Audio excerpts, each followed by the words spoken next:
Good morning everybody, we're live here at the Atkins Classic for 2018. The first semi-final between Steve Misford from Victoria and Kurt Dunham from Tasmania, Victoria. Steve won the first frame. We're now into the second frame here.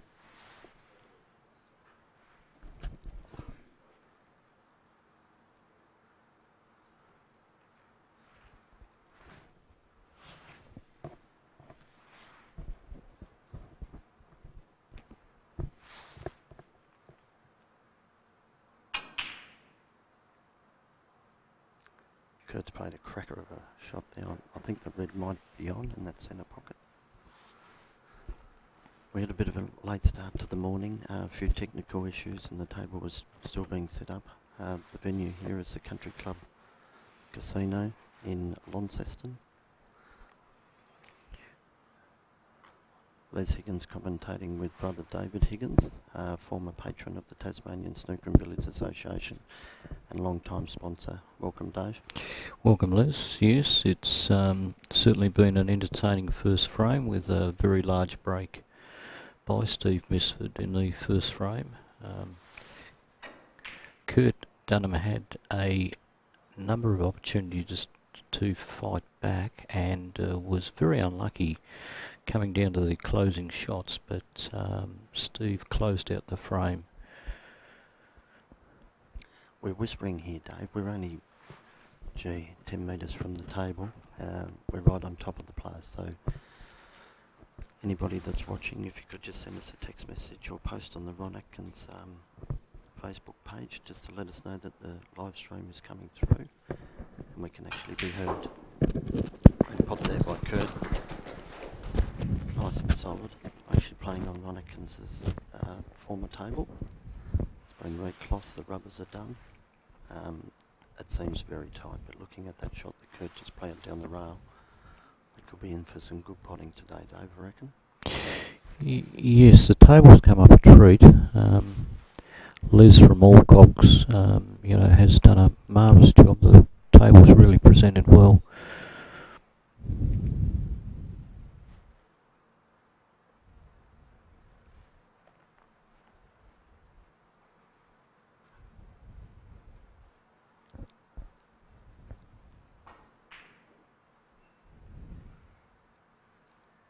Wasn't much you could do with that shot there, David. It's one of those awkward shots that you couldn't purchase low on. It's a bit congested down at the top of the table here. The black's in an awkward spot. The brown's hampering a few of the reds, which are on the rail.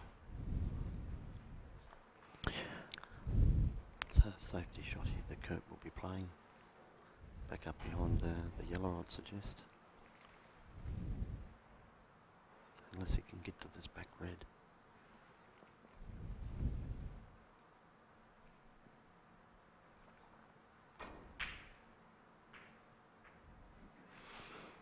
Yeah, it was well spotted, Les. That's exactly what he did play, and he's got it tight on the wire. Nicking off these balls, but I'm not sure if he can actually hit this one.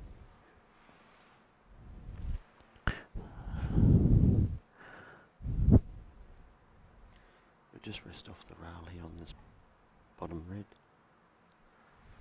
Might slide through. Yep. What a great shot. Gives Kurt the opportunity to chip off this right hand red up in behind the green.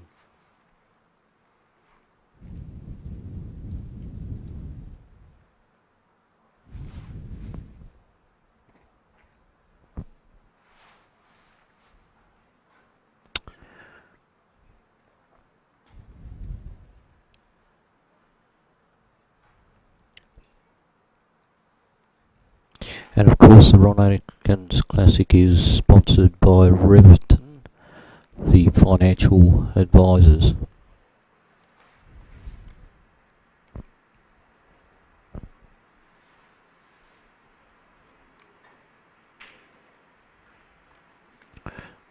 That's a great pot. And Dave, just to follow on from that, our major sponsor, Reventon, as you mentioned, Chris Christophe, a former player, very accomplished player. He's Reventon Group, property investments, property advice, property management, home loans, financial planning and accounting. And Chris has ploughed a lot of money into snooker and billiards in Australia, and we're very thankful for all the hard work that he does. He's a gentleman and a very accomplished player too. As I said, he had something like 10 years out of the game, and it's great to see him back playing. I saw his game at the Working Men's Club in Lonnie, and he hasn't lost anything. He's still potting a great ball.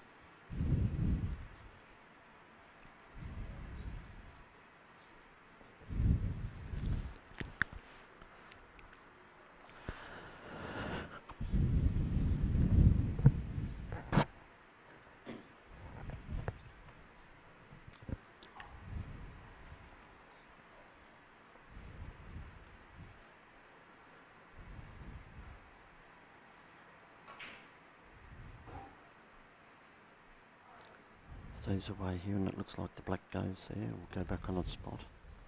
Be looking to get onto a red to chip down onto the black again. It's going to get very congested there, that's the only thing.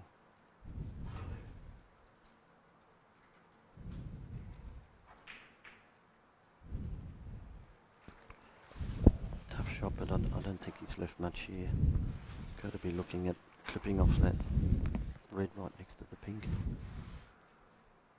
Going up past the blow.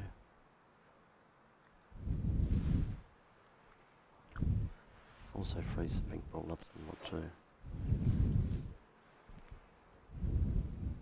For those people that are tuned in, if they could send through a message to see how the sound checks are going here. And the quality of picture, we're looking at an office screen, we can see the table. But if you could just drop us a line on Facebook or inbox me.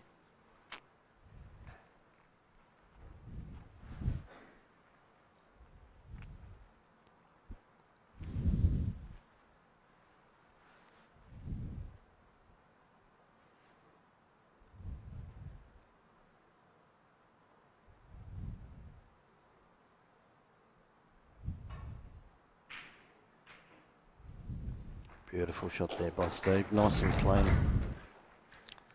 He's on the black here, he can't do a lot of work with it. He's got to reach over the top of those two reds.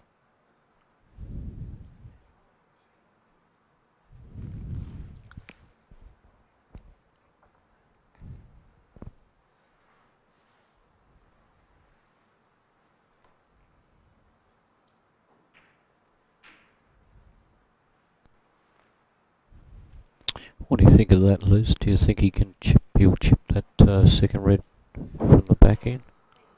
I don't think there's a lot on here, Dave. If that second red just down below the pink is on, you can float that in. It looks like it is on, yep.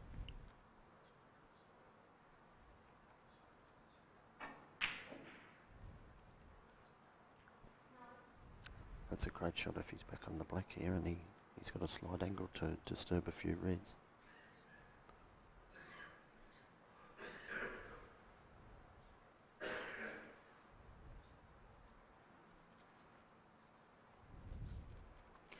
We're just getting set up here, so the live stream will be fully available.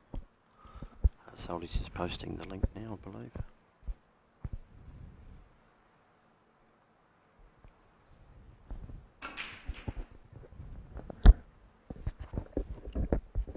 Mick Boyne just said there's a bit of heavy breathing there, Dave. I'm suggesting that's coming from you. Yeah, I think it might have been, Liz. I've got my mic pretty close, so Mick, if I stop that heavy breathing, can you call an ambulance? Be much obliged. But thanks very much for the feedback.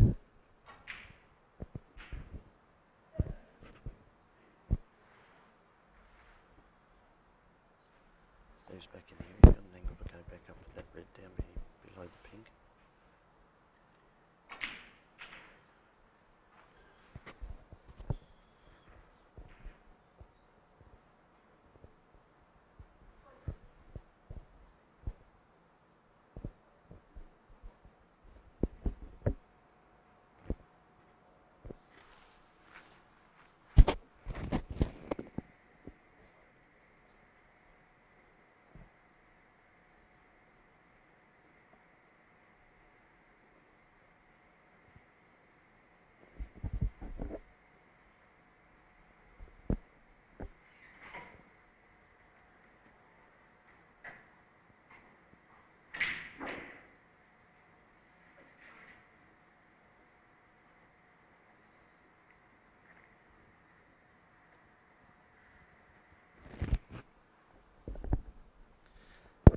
So we're fully into the live stream now. The Atkins Classic 2018 held at the Country Club Casino in Launceston. Steve Misford playing Kurt Dunham. Steve won the first frame, a lovely break of 54, took it out. Kurt did come back with a 36. Les Higgins commentating with brother David Higgins. Dave, welcome. Welcome, Les. Yes, Steve's on a nice break here. He's got 25 running and he's on the black. And unfortunately missed that. He didn't get any position off that, so I'm not too sure what happened there. Now, I will say, Dave, this table, it's Ron's former table, it is very tight. They're going to have to earn all their shots here. And I did notice that actual pocket that Steve went for. That's probably tighter than any of them, so we'll keep an eye on that one.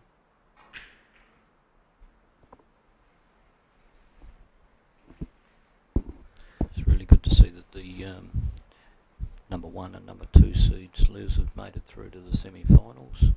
That being Kurt Dunham and Bob's just sent in a message. Hold on. So Kurt's played a loose shot there. He's left this red out.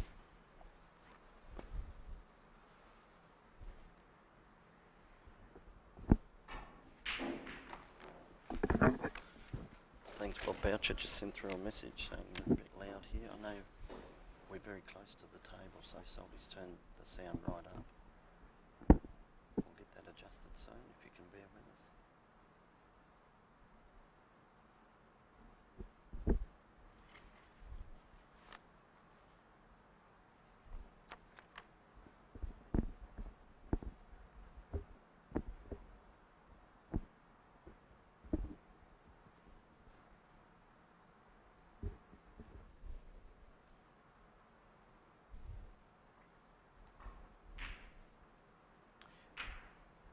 That is a great shot, nursing the ball in like that. Wasn't a lot he could do with that white ball.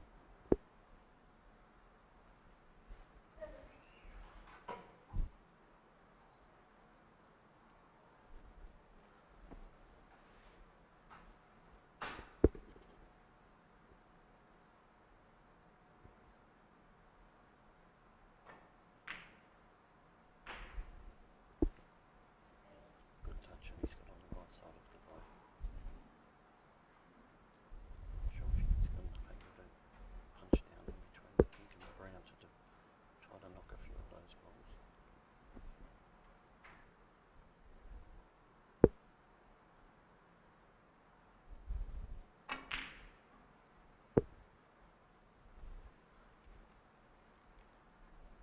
And is that white ball just pulling up a bit there, Dave? Yeah. It'll take a little while for the players to adjust to the pace of the bed of the table. Of course, we've got one of our best known referees for Australia in Kim Avet. He's travelled the world and he's a fantastic referee, as we all know.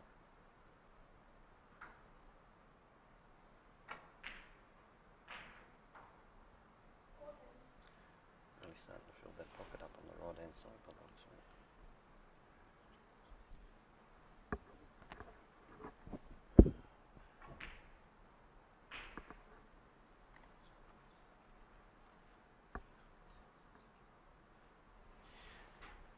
Steve's got a nice break running here, and he's got 18 to go, which makes him 48.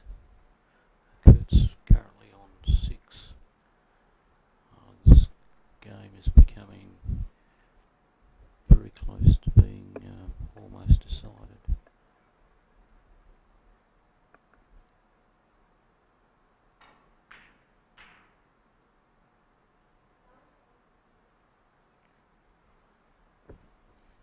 And we've got to mention that Steve Misford's been on the professional scene. He won the World Snooker Championship in 2002. He's a prolific Australian snooker and billiard champion. I think he's won something like 7 nationals, 6 open snooker. He's got a highest break of 143 in competition, 147 in practice.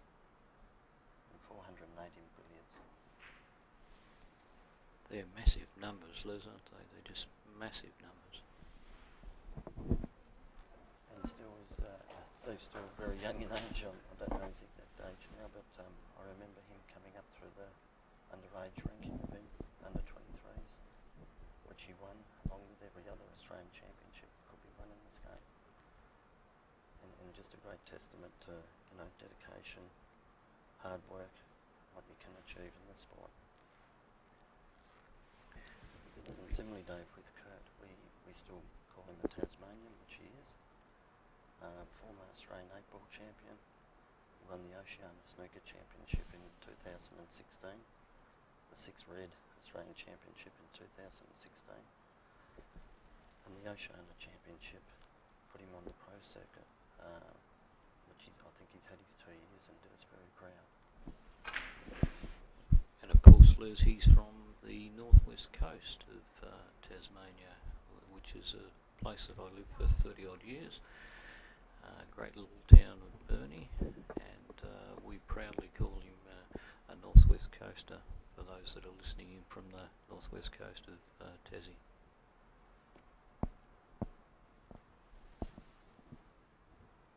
Great camera angle there, Saldy. Kurt's been a bit unlucky scrolling back as far as he did there.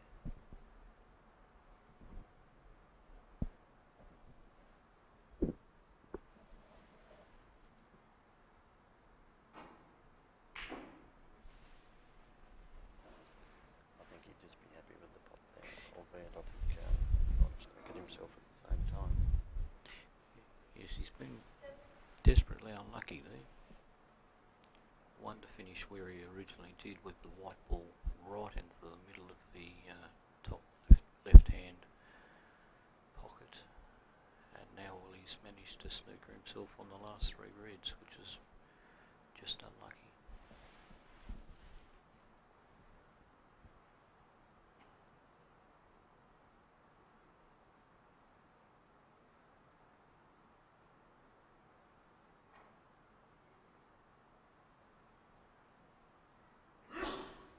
Judge of pace.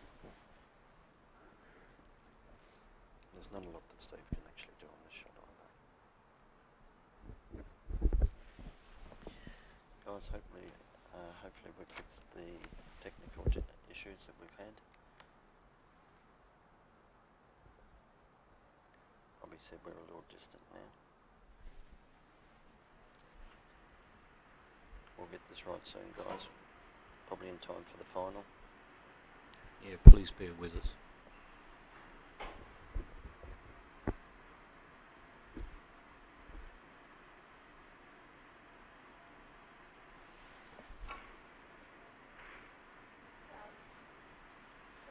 Steve trying to scoot around the table there and put the white in baulk. Giving Kurt an opportunity now to dab this long red. Suggest to be playing for the blue. If he drops short, he's on the pink.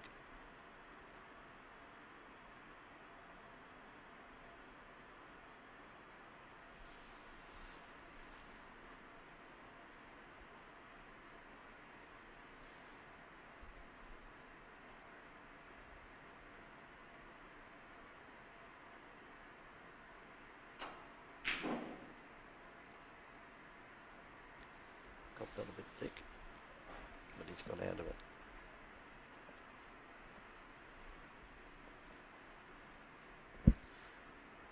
So we'll be looking at hitting this back left red fine. Bring the white ball up in behind the yellow spot there.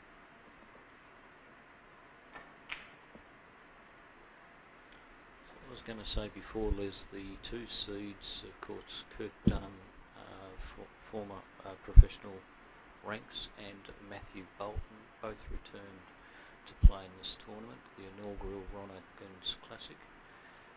And it's great to see that they both made the semi-finals. Yeah, both Kurt and Matthew has done us extremely proud on the professional scene. Good shot there by Kurt. Matthew originally from billiards claim to fame. He's won something like 15 Australian Snooker League Championships, but then turned his hand to snooker, of which he's taken everything in his stride. And again, he won the Oceania Snooker, which gave him a professional tour card. Talking to him the other night, he said it's been hard living away from family. The money aspect, which we all know, is very tough. And there's so many good players over there, particularly on the Asian scene.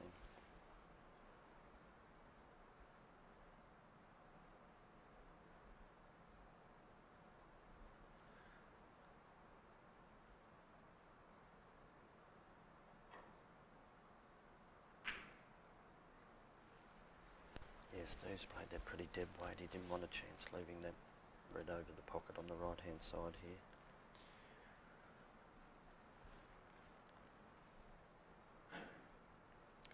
Conditions are very tricky out there. It's a brand new cloth. It's the first game that's been played on. It's running very slippery.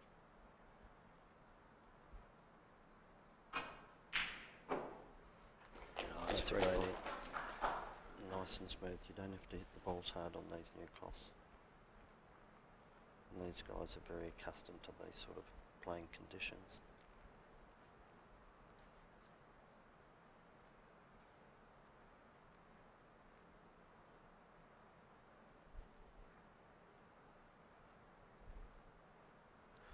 Although Kurt's at the table, he's still got a lot of work to do here. He's got to get right on this back red. Thanks, Joel. We're doing our best here, guys, so hopefully everything's coming through nice and clear. Of course, Joel Young is playing Matthew Bolton in the other semi. It's going to be a crackerjack game. Joel had an epic quarterfinal match with Adrian Ridley that came right down to the wire. It was a test of nerves and pressure all the way through that game, and probably one of the best games we've seen for a while. You might like to mention at this stage, Les, too, that Joel Younger has the highest break for the tournament, which is 124. Magnificent break, which was posted early in the competition down at the Launceston Working Man's Club.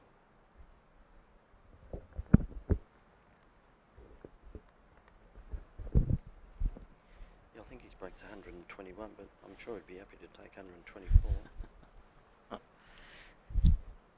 Maybe he gets 124 today. 121, yes, that's right.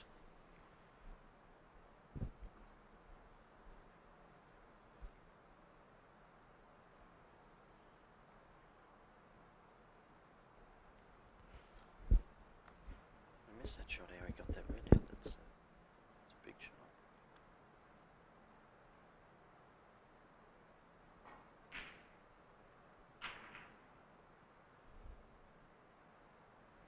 Just dropped a bit short. I think he'd be happy with that. He'd be looking at stunning back, left hand side, getting up behind the green or the brown. He might try and hold in there for the blue, Les. A little bit of side to hold in there for the blue. I'd say bottom left hand side.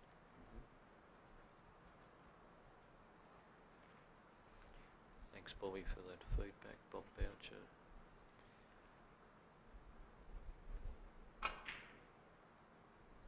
Gee. Oh. You were right, Les. He was coming back in behind those. He actually held that pretty well. The game's here to be taken by Kurt. 20 points to diff, he still needs a lot.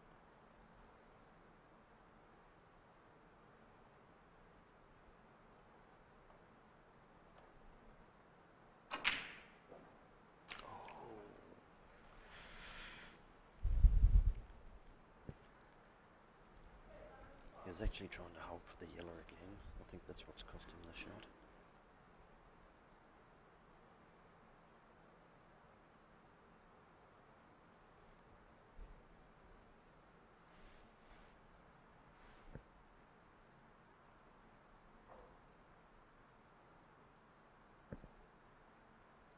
Again, we're right on where the players are here, so we're trying to keep it down to a minimal.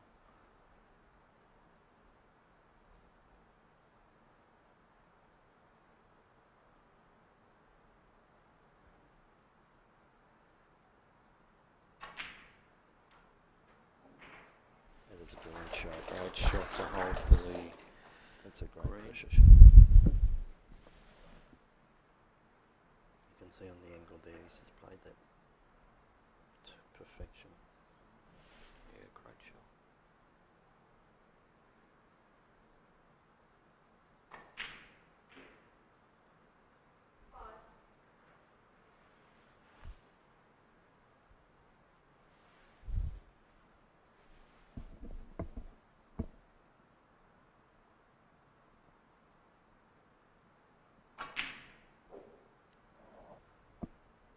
So it looks like Steve's going to run out this frame here.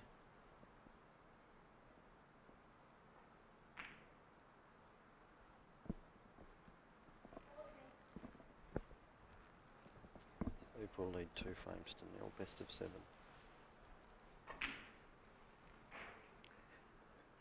And we can probably mention at this point, Les, that last night there was a great dinner conducted at the Launceston Country Club, in which Ian Chappell, the patron of snooker and billiards, was in attendance, and it was great to hear some stories that Ian related to the crowd. Of course, Ian is probably one of the greatest captains that Australia managed to produce, along with his Cricket fame. yeah, cricket fame, yeah. And it was great. It was very easygoing night last night. Yeah, so we had, in remembrance of the Hall of Famers, the sporting celebration dinner last night.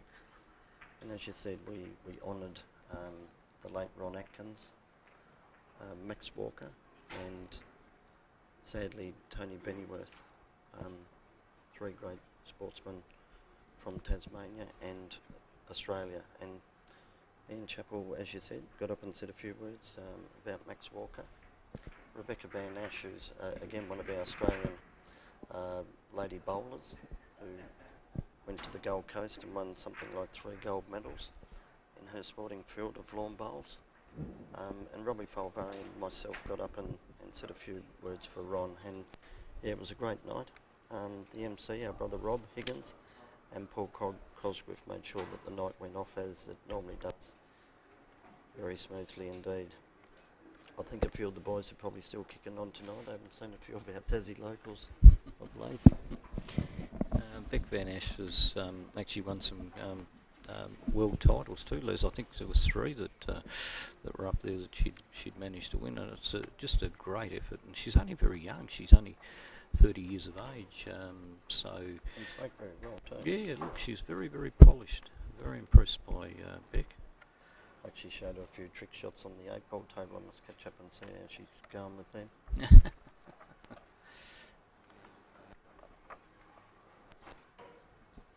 And again, we're here for the 2018 Ron Atkins Classic, held at the Country Club in Launceston, the casino.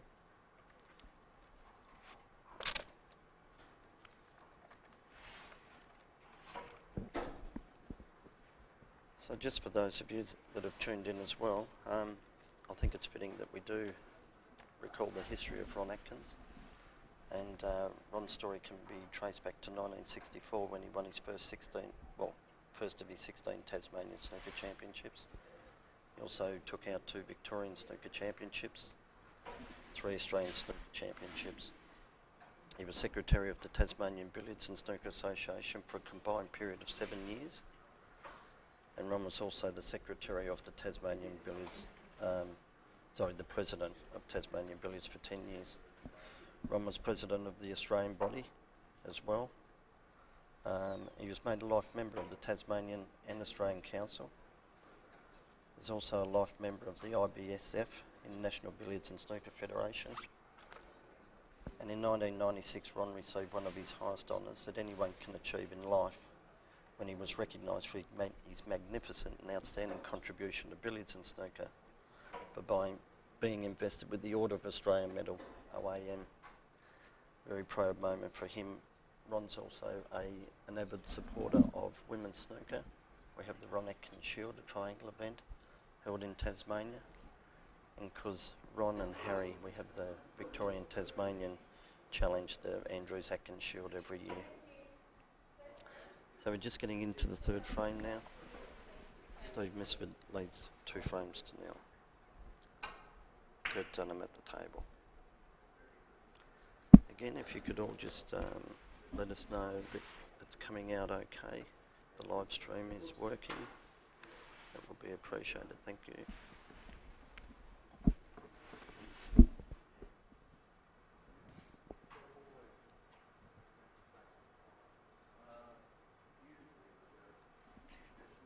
Andrew Saltmarsh, as usual, has done a fantastic job with regards to putting the streaming together. I don't think Salty's been to bed for the last week and a half.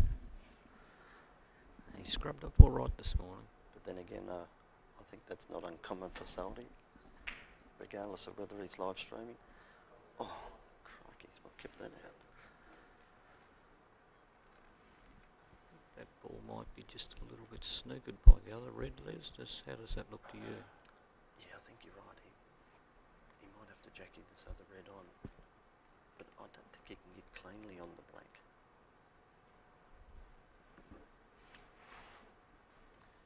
In actual fact, that black goes quite easily with that red just above it, so I think he'll be just running down on this.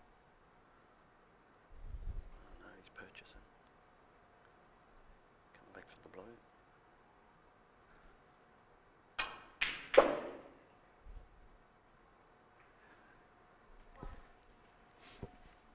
I've just dropped a bit short there. He's got the opportunity of taking this blue long.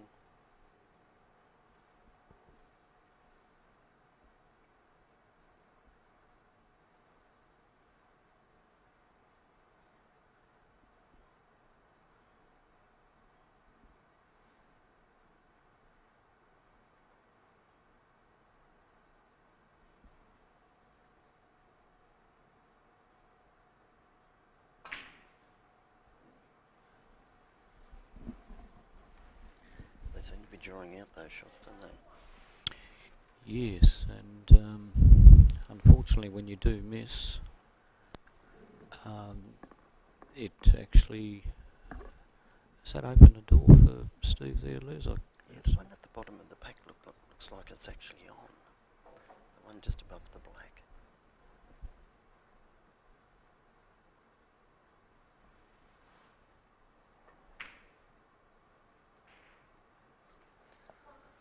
Thanks to Greg Laurie. Salty, if we could just get the names up on the scores here. We've lost some names off the board. Steve and Kurt.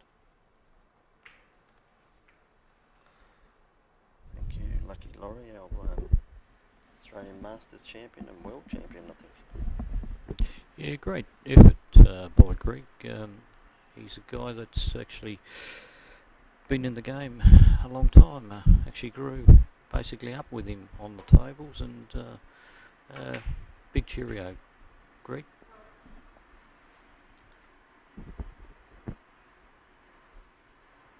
Steve will go into the pack off the black here and open them up.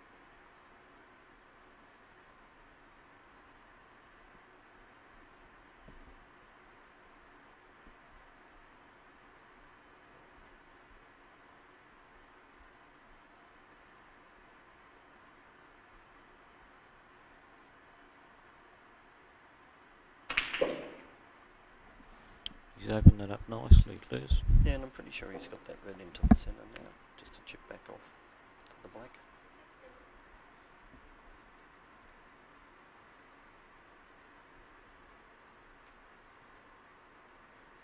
Actually looking at the live table here, Dave, that red is a bit more vicious into the centre pocket than what it looks on the table, on the stream.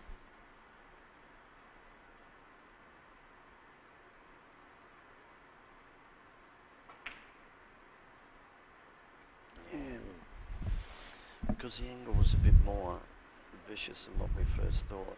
you tend to hit those balls a bit thick to try to hold the ball. Yeah.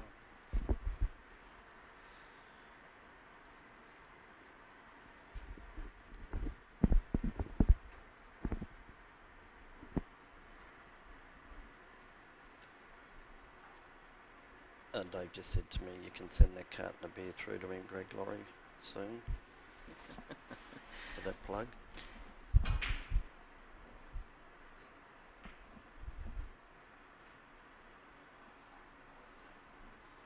So Steve leading 16 to 1 in this third frame. I'm just ironing out a few technical issues at the moment.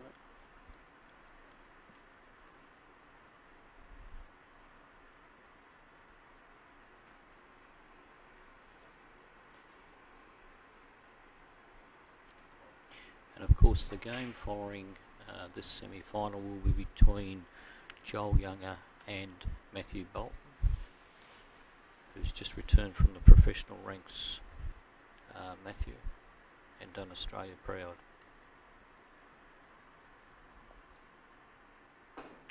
And of course Joel's well travelled. He's a great 8-ball player.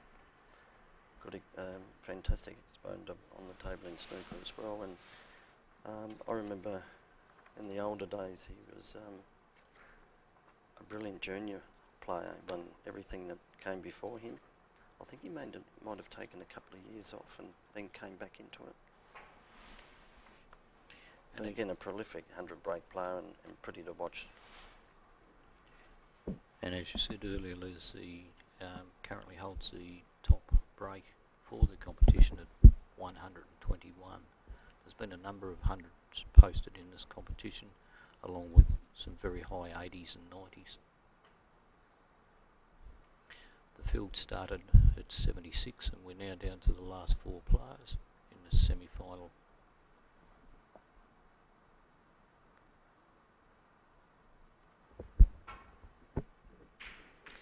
And I saw Adrian Ridley played the other night. He was on form on song on Thursday night. I think, I don't have it in front of me, I think it was 105, 104 and 101.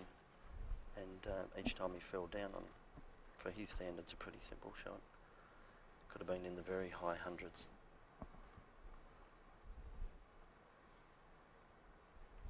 Yes, I must admit I hadn't seen Adrian play before, and like he is a very, very pretty player. Yeah, free flowing, full of confidence.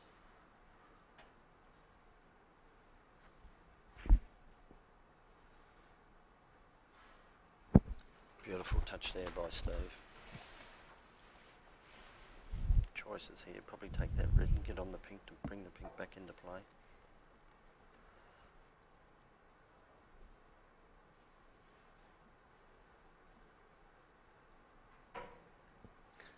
I think he's hampered on this other red, leaning over the top, so he's electing to come out.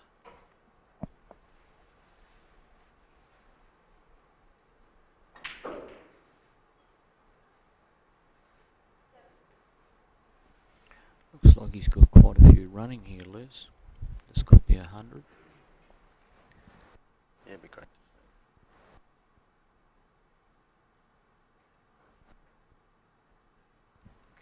Just have Mark Bullen behind us here. And grab a seat, Mark. Mark's from New South Wales. I had the pleasure of playing him. Albeit he beat me. I'm not really happy with that. Melbourne, yeah, sorry. Should send you to Sydney after that. Mark, how have you found the tournament? Fantastic, really, really good venue, conditions really good. And as you can see, the semis are great venue here at Casino. Great match, 2 great players. So. Mark, you ended up playing Joel Younger in the last 16. How was that game for you? Joel's obviously playing very well at the moment. Yeah, look, Joel's playing really, really well in a lot of tournaments, as he's done for the past 20 years. He's a great player. As the other 3 in the semis are, all 4 players are really good players and have shown that. Obviously, Kurt's just come back from the pro circuit, but Steve great player there. Travelled around the world, won a world amateur title. So yeah, it's nice to see these great players in semi-finals and watch some good snooker. That's right. And Mark, we had 80 odd entries for this. I think a couple pulled out right at the last moment. But I think that is testament to the respect that everybody has for Ron Atkins. And I know there's some money involved with this tournament, and it's a double rankings event. But at the same time, this is the first time for a while that Tasmania has held a national rankings tournament. We had the Australian Six Red Snooker Championship here 4 or 5 years ago, I think now. But it's great to be back on the map. We look forward to hosting many more of these and keeping Ron Atkins' name and legacy going.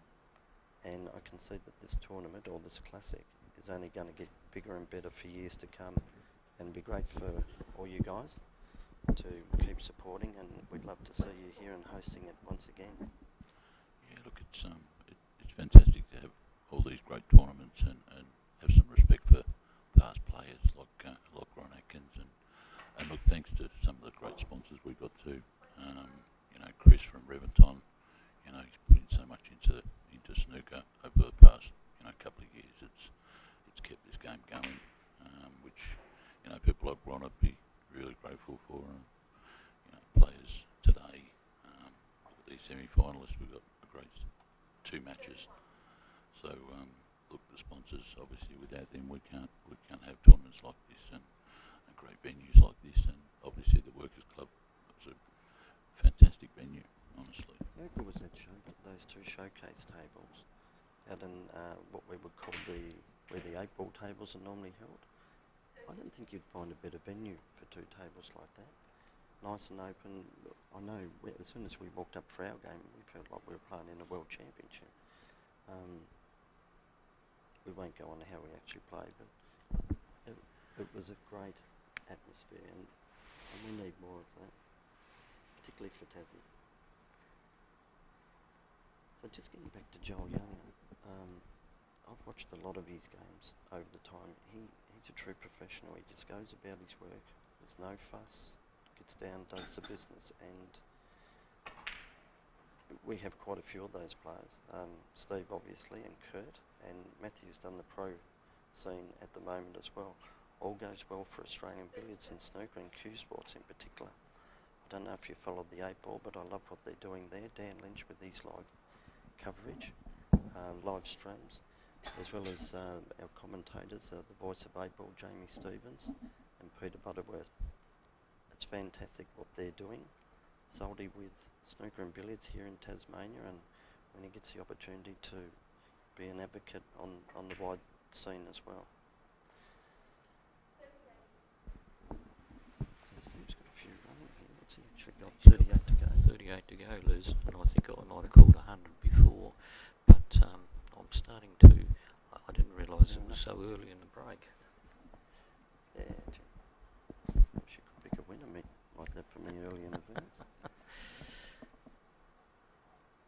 Yes, unfortunately, the horses I like to follow tend to like to follow other horses. So.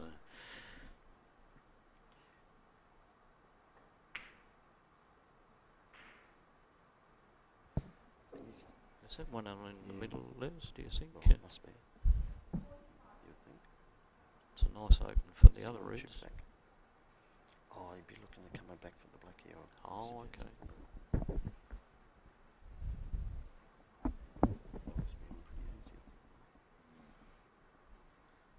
Big shot there. Ooh.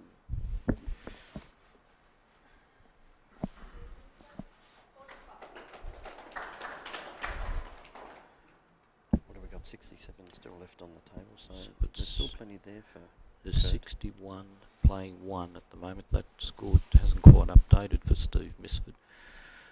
He's actually on 61 from the official scoreboard.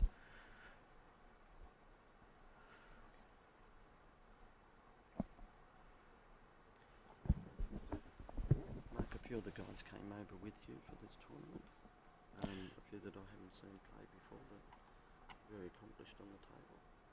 Yeah, look, I think look, we've had a really good turnout for Tasmania and Ron Atkins this weekend, so it's really good to see in tournaments because sometimes we do struggle to get entrance into a tournament, so it's a great testament to Ron and Tasmanian snooker because you know, just have the amount of people and look, I've seen a lot of Tasmanian people in the tournament as well, which I haven't seen before, so it's nice to see great players and different players as well in tournaments. So yeah, it's been run really, really well. So and you should, take a lot away from, this weekend because it's been really, really good. Some great accolades there. I did notice one of the young players from Western Australia, Ben Foster, he played Matthew Bolton in the quarterfinals, and he led Matthew 2-0. The Bulldog Matthew came back with a vengeance, of course, and got up 4-2, but he's a very promising young fella, Ben. Holds himself very well, and he's pretty fearless when he gets out there on the table. Yeah, look, Ben has actually moved down to Melbourne, and he's from WA, but he's put in a lot of time down at the Yarraville Club, down there nearly every day, and very dedicated to the game, and has just really, really gone in leaps and bounds over the last 12 months. So he will do some damage this year against some great players. And look, Matty Bolton's on the pro circuit, and I know it's tough actually coming back from the pro circuit into Australian snooker because the conditions are so different. And I think Kurt and Matthew have seen that coming back from England. But yeah, look, got some great players. And like you said, look at Joel Younger. I've known Joel since he was 12, coming down to the snooker centre and playing snooker, but and a great guy, really, really nice guy. So I think anyone can win this tournament, even though Steve's looking pretty good at the moment. But don't discard Kurt yet. He's a great player and still can come back. That's right. The ball's in a very awkward situation here, given that he needs high colours. Mark, you might like to comment on young Adam Blooming. I saw him play the other night, and I was quite impressed with the way that he goes. He's a good player. Yeah, look, Adam actually obviously practices with Kurt a fair bit now that he's back from England, and I actually play in a pennant side with Adam, and his game probably over the last 12 months has really, really improved a lot. And yeah, he's really excited about this year, and I think that he might do a bit of damage too if he puts his mind to a couple of tournaments, which he started well this year. I think making the last 16 in a couple of tournaments already. So yeah, Adam's a really good up and coming young player. Yeah, very impressive. And we've got some great locals here as well. Carl Barrett, who's doing some fantastic things on not only the state but Australian scene. Always wins fashion of the fields at the Cups. He's a good-looking kid, but yeah, great family. He's a fantastic little player. We've got Alex Pace also coming up through the ranks, and not that he's that young anymore, but Luke Webb, he's still playing the ball well. I enjoyed his game against one of our crowd favourites from Tasmania, James Gianaris, who thankfully came over and played in this tournament.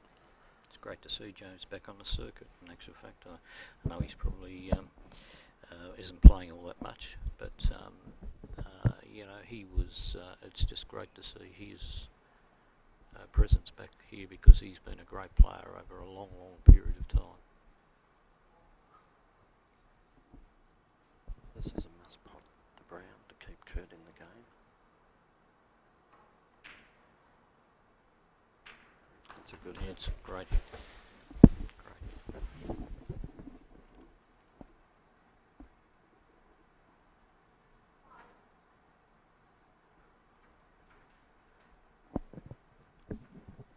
Yeah, Kurt definitely needs some big colours here. Points are getting removed from him.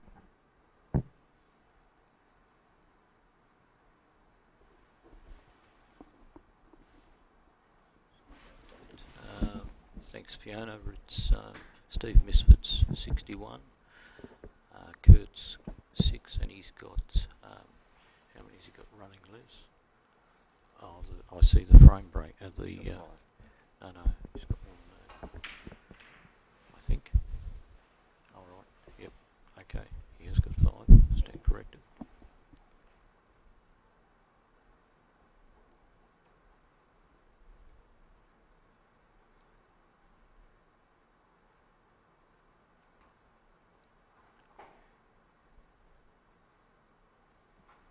So we've got a good crowd here too for the final. Everybody's come to support it.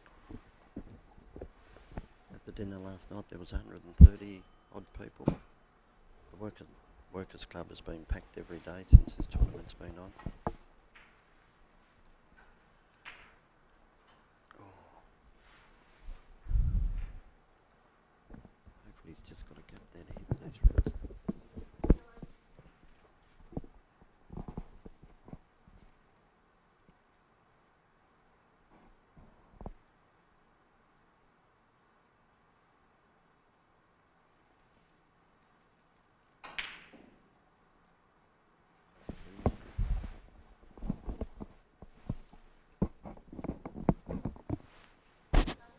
So 51 the diff, and there's 51 left on the table.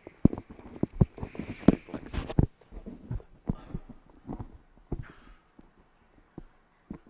Mark, what's the next thing for you guys? You must have some tournaments coming up fairly soon. Another Reventon sponsored tournament, the Reventon International, which is in I think the Queen's birthday weekend. So all those snooker players listening in, get your entry in. I think it closes in about 2 weeks, I think. So that'll be another great tournament for Chris and Reventon down at the Yarraville Club. So yeah, come across.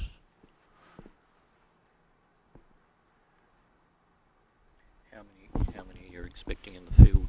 Look, we've had some really good turnouts this year. At the start of the year, I've been up to Queensland.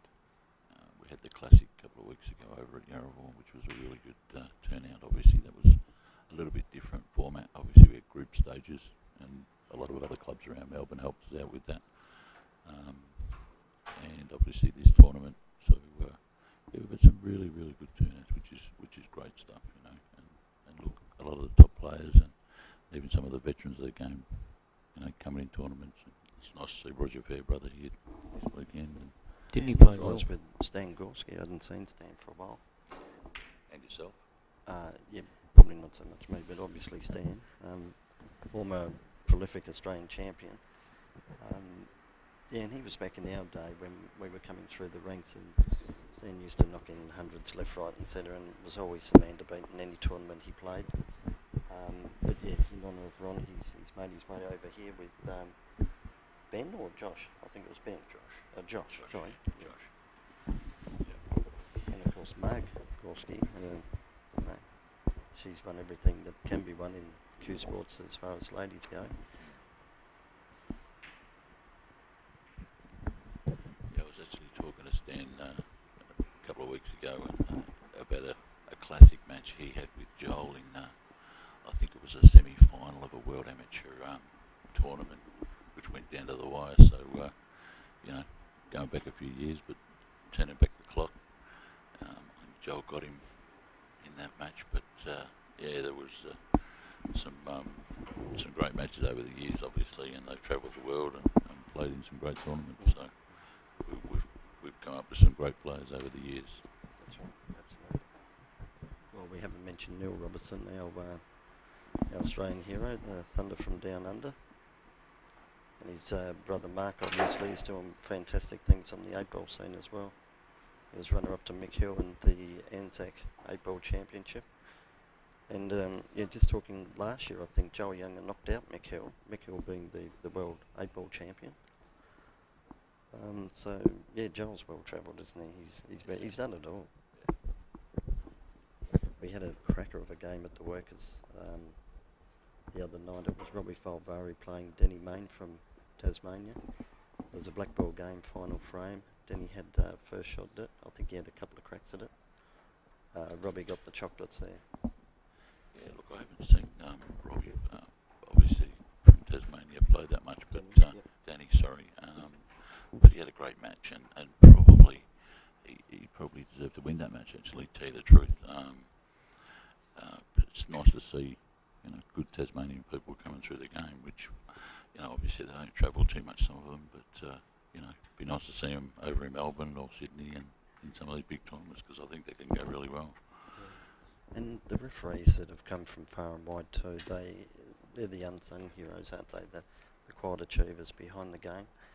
And they just rock up day in, day out. They're on their feet. They're under pressure. We get to sit down after we play a shot or go to the bar. Probably more so the bar lately, but anyway. Yeah, probably true. But yeah, you're right. Look, some of the tournament organisers and referees, and they just go ahead and do their job and come to tournaments all the time and don't get a lot of gratitude. So us players, we thank everyone that's around doing these tournaments and refereeing, and look at Kim Ibet, all the others that are here, refereeing. It's fantastic. Otherwise this sport would just die if we didn't have those sort of people. We missed just a minute ago. Curtis played a huge double on the black and sat right over the can virtually. That goes in. He's still right in this game, but he's really pushing it uphill at the moment. And we just briefly touched on Roger Fairbrother, and probably note that yesterday he led Steve Misford 3-0, and Steve clawed his way off the canvas and managed to get up 4-3 in a bit of an epic. And I watched all of that match there, and Steve, to his credit, he came back well, and not to take the win away from him, Roger's got a very bad back at the moment, and I think, I don't know the full extent, but when he led 3-0, I saw him in the corner. He was in extreme pain, and again, to his credit, Steve came back with a vengeance, as we know he does, the true champion. Yeah, but well done to Roger, gee whiz. Yeah, look, Roger's an absolute gem of a bloke and a star of the game. He's done pretty much everything in Australian snooker. You can just see by some of the breaks that he's put in and matches that he's won right up to when he played Steve. So whatever tournament Roger goes in nowadays, and he only goes in a couple, but I'll tell you, there's not one player there that's not scared of that bloke. He's so good. Exactly right, yeah. And he's so solid. He's a great potter. He can make his hundreds, but he can always make his 340s as well. Yeah, very good all-rounder. Now Kurt's, he needs some snookers. He's obviously trying to keep this red up and get a free ball as best as he can. It's a bit tricky to see on here whether he can stun that red and send around the table and get a snooker. Do you think he can get enough on that?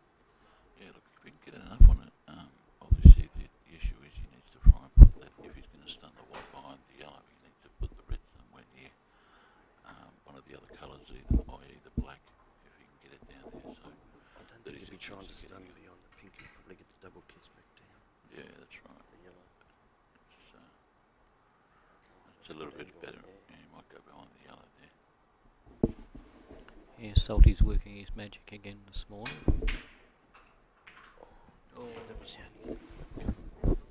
Very tough to get past that pink. The colours are actually in a really good position to get snookers here. Yep. It's just a matter of whether Steve allows Kurt to get in that position. Yeah, that's right. Obviously he wants to try and get the red somewhere near a colour so that he can, obviously, a chance of getting a free ball. But snookers are there for Steve to get to. So Yeah, and look, he's played that like a true professional. If he puts it, obviously game over. He misses, it's always going to draw out, and he made sure that white went behind the yellow. That's a game shot.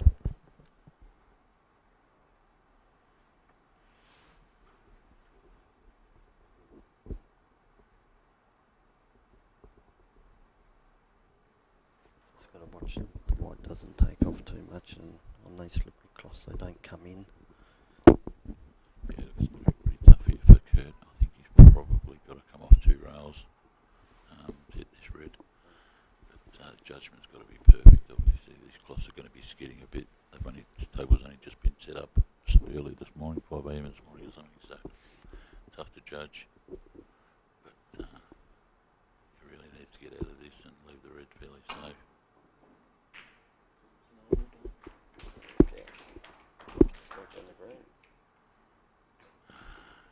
A little bit left, yeah. But he probably needs it.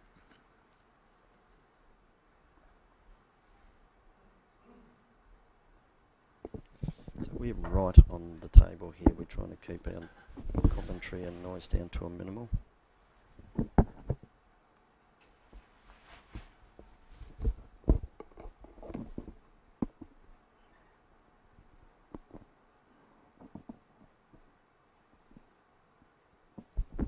If anybody's out there watching, if we could just get a check here to make sure that the stream's coming through both visually and sound. So Les Higgins commentating with David Higgins and Mark Bullen as our special guest, all the way from Melbourne. All the way from Melbourne. We're just going to have a change in the commentary team. Brother Robert Higgins is going to join the commentary and I'll be signing off. Thanks for listening. Thanks, Dave. Good work. If there's any other Higginses out there that'd like to come and join us. So we're here with Tasmanian Snooker and Billiards life member, good bloke, my financier, Robert Higgins. Welcome. Morning, Les. Good morning, Mark. Rob, fantastic effort last night. You emceed the Hall of Famers and the presentation. The dinner in memory, sports dinner in memory of the late Max Walker, sadly Tony Bennyworth, and of course our snooker legend Ron Atkins. And we had Ian Chappell there, the patron of Australian Snooker and Billiards, and yourself and Paul Cosgrove did a fantastic job, and everything went like clockwork. Yeah, absolutely, Les. I think everybody had a terrific night. I probably stayed up a little bit too late. And we were down here this morning giving Les a hand putting the table together, and it's come up a treat. That's Les from Alcox. Yeah, he does a fantastic job with the tables. So I think Kurt's just looking at getting a bit of queuing time in. Game's well out of reach. 62 to Steve. Kurt Dunham 19. First to 7. You can see Steve taking a 3-0 lead here. Mark, I'm pretty sure Kurt's just trying to get a bit of queuing going here by the looks of it. Yeah, look, I probably would say so. If there's a couple of snookers that do come up and gets a bit lucky, then he may continue with it. But obviously there's a fairly big lead here for Steve, and look, going 3-0 up. But then again, Steve was in this situation yesterday, in 3-0 down. So and he got up 4-3, and Kurt's, Well, that's interesting. He's missed that. He needs 4 snookers to draw, assuming they're all 4s. And he's probably got a good opportunity here again to, I would think, behind the pink and blue there. It's a big area there to put the white. Yeah. Might just screw back if he can get that yellow back up in Borg. He might screw it between that, or maybe stun off behind the black. But yeah, he's got a couple of options here, so he may continue with this. Like you said, got 3 snookers.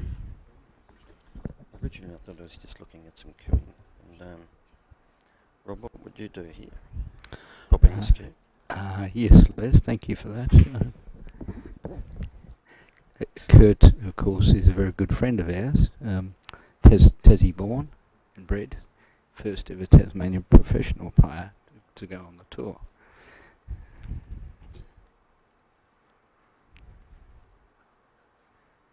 And of course, Steve, no stranger to us, multiple champion, world amateur snooker champion. Isn't it? Great judge of pace. We have behind us Frank Jewins, our Australian Snooker and Billiards president. Frank, I know you don't want to, but come into the hot seat. Thanks for all your help there, Mark. Frank, welcome to the commentary box here, if we can call it. Thank you, Les. And the tournament, from what you've seen, has gone down very well. Oh, it's gone excellent, yes. Yeah, Tasmania has to be congratulated with the work and efforts that they put into this, and I think you're seeing the benefits of a great tournament by having this great semi-final here at the moment. And Frank, I thought you might have picked up a cue for this one. I remember you from the days when I used to play as a young fella. You've got a very good memory, mate. Yeah, my cue's got a few cobwebs on it at the moment, so hopefully we'll clean it up one day and get back into the game. Yeah, absolutely.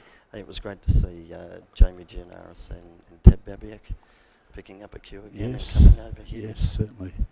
Yeah, well, events like this encourages players to come out of retirement, and I think what it does do, it sets the foundation for the future of snooker in this country.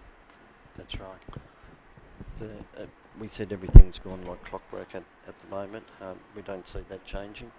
The standard play has been second to none. Joel Younger holds the highest break of 121.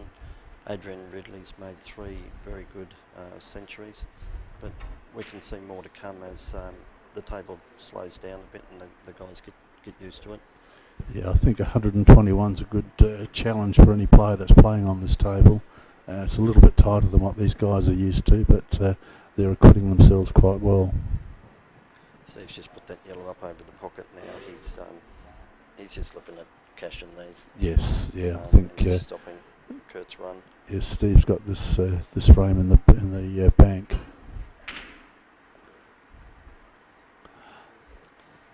It's a huge turnaround if Kurt can make a comeback in this match. 3 frames behind, he can't err on the making any mistakes from here on in. Otherwise, it's all over.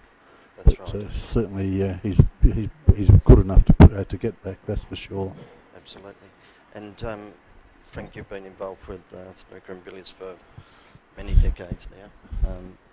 You're in your 4th stint as Australian president. Yes, no, fifth year. Is it, sorry? Yes, yeah. one year to go. So hopefully we can get this rift between the IBSF and the WPBSA, trying to get them to come to some sort of reconciliation for the sake of the game. Unfortunately, people have got their own agendas, and we've got to try and get rid of these people and look at what we can do for the game in the long term. Yeah, I guess it sounds it's all to hear that there are barriers. We should all be working together. We won't go into the finer detail of that, but I think most people know what certain situations are in any sport, and they're probably best not to comment about at this point in time. That's right. Yes. Well, I think there's a lot of work to be done on the world stage, and I think once we can come to some arrangement, it's all good for the game. That's right. Now the Oceania, that used to be a ticket to play in the World Professional for 2 years, so that's no longer the case? Not at the moment, but Oceania has the opportunity of joining World Snooker Federation, and if we can do that, then we get the spot back again. But if we do that, we have been told too by the IBSF that there could be sanctions against any country or region that join. So this is one of the things that we're confronted with at the moment. Yeah, not good. And of course, Kurt and Matthew Bolton won the Oceanias in their respective years and got that 2-year tour card, and we can see what it's done to their game. They've just come ahead in leaps and bounds, and thus they're playing in the semi-final here today of the Ron Atkins Classic 2018. Right. Yes. Yeah, I think the experience that they've gained playing on the World Tour, it's invaluable, and they bring that experience back for everyone that plays against them. They can learn a few little tricks of the trade from them. We've been blessed with sponsorship throughout the years, but what Christoph is doing with Reventon, every tournament is virtually sponsored by him. He's putting some serious money into it, and it's getting bigger and better. Yes, no, Chris goes back a long way in the game. Back in the days when he was a junior playing against Neil Robertson, he's got a great passion for the game, and fortunately his business is surviving the hard times, and he's looking at investing into snooker and hoping to get snooker back on deck again. Yeah, we certainly need that, and we thank Chris very much. He's a great great guy. Now Salty's just put up the high breaks there. 121 from Joel Younger. Yes. Yeah, the 106 and 102. Well, 106 that Adrian made. I think there was 104 and 101 as well. That's He right. was Adrian on fire made the 3. other night. He was, yes. Oh. We've just been told off that we're getting louder now. So Kim Yvette's pulled the card out. I think I've just got the sack from the commentary, so You're out, Frank, sorry. I hope you all enjoy the telecast. So I'll bid you a farewell, and hopefully we can see everyone back here in the venue for the final a bit later on today. Yeah, good stuff. Thank you. Thanks for joining us, Frank, and we appreciate everything that you've done for snooker and billiards and for years to come. All the best. It's been a great pleasure. Thank you very much, mate. Thanks, Frank. Cheers, buddy. So we'll get back to the whispering side of things now from here on. Now, I'd just like to have a couple of words with the man that's been behind the scenes. We don't hear him. Where is he? So Andrew Saltmarsh, Salty, we call him. Mate, there's been a few technical issues, but what you've done here this week, and, you know, again, it's second to none. Love you. Thank you, mate. Now, come on, say a few words. We're looking at screens here, and you've got things happening here, left, right, and centre that I wouldn't have a clue about. Well, after based on this morning's performance, I don't know whether I know either, but no, I think didn't like the pack up from the club and back up to here, but at least we're going now, so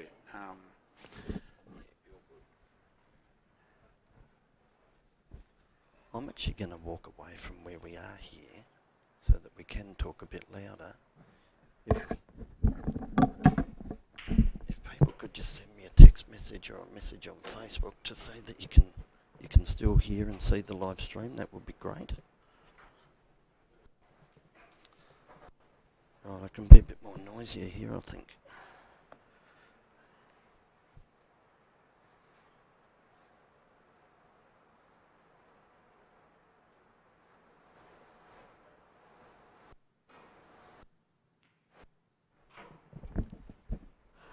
So Steve Misford leading 3-0 against Kurt Dunham, best of 7, semi-final of the 2018 Atkins Classic, sponsored by Reventon.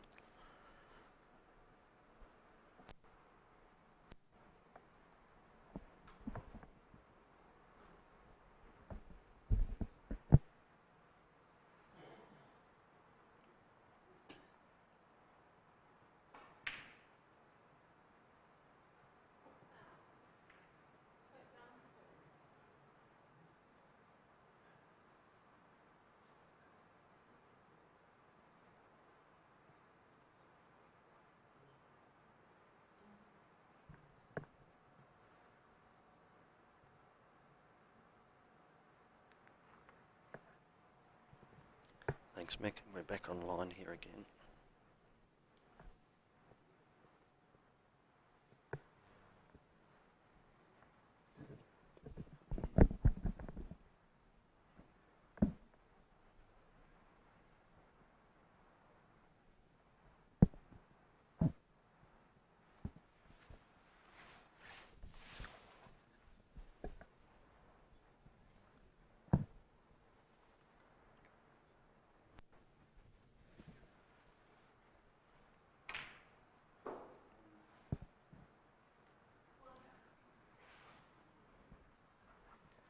Kurt's probably got a bit straighter than what he'd like to on this shot.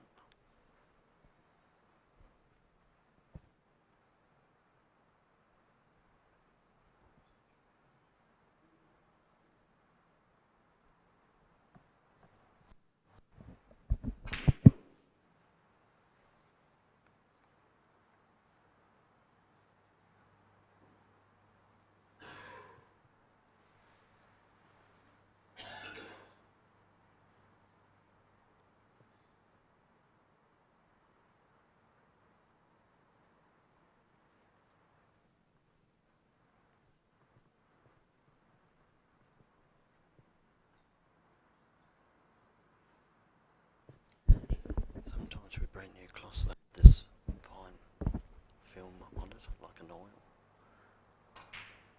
and it tends to pick up a bit of chalk mark on the white ball.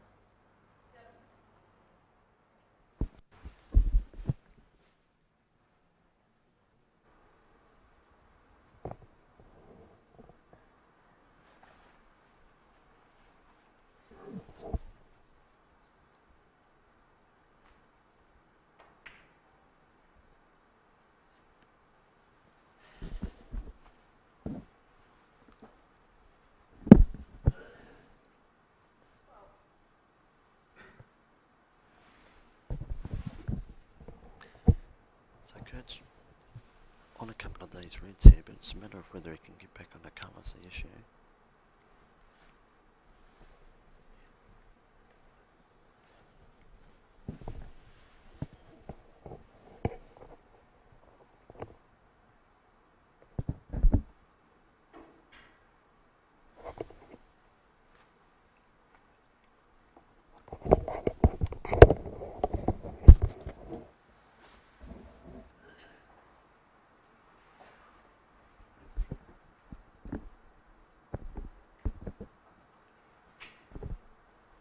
So I'm just here with Paul Cosgrove, who's been is the tournament director. Paul, everything's gone fantastic. I appreciate everything that you've done. Thank you very much, Les. It's a great final, isn't it? Steve's jumped Kurt. He's leading 3-0, as we know, but these games can change dramatically. I think he's just dropped short there. Yeah, he's not on the black. It's a game of inches, isn't it? It's certainly, well, millimetres at times, I guess. And like that shot there, no, definitely can't pop that. When they had the first frame, I was very impressed with Steve's first visit, where he made a 50 break, because he used that positioning perfectly. And as you say, it jumped Kurt. It's made it hard. He's playing catch up the whole time. Yeah, that 54 break, he was a bit unlucky. He got out of position, but Steve, again, we keep saying it, he's the ultimate professional, and he took every shot on its merits. I guess like Ron Atkins used to do. If it wasn't 80%, you don't go for it, but Steve was behind every ball. He didn't have to work for them. And this Ron Atkins table is playing beautifully. I think it's a bit on the tight side from what Les Alcott's said to us, but yeah, you're quite right. It's running very well. I'm very pleased with not just these players, but also the other semi-final. We've got 4 magnificent players in these semi-finals, and I was talking to somebody about, who would be the favourite. Any of them could win it. Any of them. They're all worthy candidates. That's right. They're all high-credential players. They know how to play in these sort of conditions with the pressure, and they're all capable of beating each other on the day. The first team best dressed, as we say. Like you are, as always, Paul. Thank you, Les. It's very kind of you to say. It's been a great run tournament. Got Dave Higgins back here. Thought you were going home. Yes, it's been a great run tournament, Paul. You'd be very pleased with the way that it's all come together. Yeah, the original tournament concept was very impressive, and I was really pleased with the response that was shown. The number of entries that we had, 76, was really a testament to the fact that Ron Atkins is held in such high regard. And we also had referees who've travelled from interstate. We had people that have come from Queensland and Tasmania because it's the Ron Atkins Classic. In the course of the tournament, there's been a number of things that we've had to juggle. We had fog one morning and things like that. And the players have all been magnificent. We told people that situations have changed, and they've all cooperated and coped well. And this semi-final is showing the same sort of thing. They're very professional in their approach, but they're also committed to doing the best for the sport, and that's what we want to see from all our good players. So we're very fortunate here in Australia, and Tasmania, of course, that we have these players who are not only as talented as they are, but they're really incredibly professional sportsmen who are very capable, and they cope with lots of different conditions and help us to see what is magnificently entertaining snooker. Yeah, I agree with that. Those comments. Ian Chappell actually commented last night about the deportment of players around snooker just in general, and from what you're saying, it's certainly flowed through into this tournament. Most definitely. It's been a while since we've had a field of this calibre in Tasmania, and it's great to see, and it's been described as the inaugural Ron Atkins Classic, and we can only look forward to seeing more of the same. It is a great boon to Tasmania, but it's also a recognition of how important Tasmania is to all of us, and We want to be here, we want to be part of this, and we want to keep enjoying what we're seeing here. It's magnificent. And as you said, the venue's come up terrific, and it's a great venue, the Launceston Country Club Casino. Yes, they've done a great job here, both in terms of having this room presented and the sportsman's dinner that was held last night was very, very impressive. I can't believe any venue would have been able to lend itself better to what we had last night, and the way it's come up this morning is fantastic, and I'm very pleased for the players because it means that they get to show their best wares on display.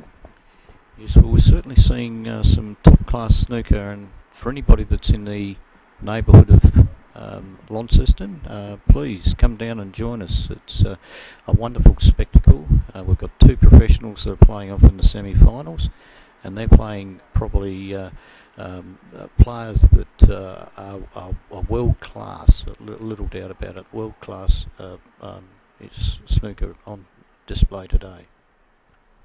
All four of these players are world class. Both Steve and Joel have also been on the professional circuit, in years previously, etc. So all four of them are world class. There's a big opportunity for one of the players here. It's a matter of who gets in first. The reds are nicely open. The blacks on the spot free. One of these guys are going to do a bit of damage. It's a matter of who gets in first.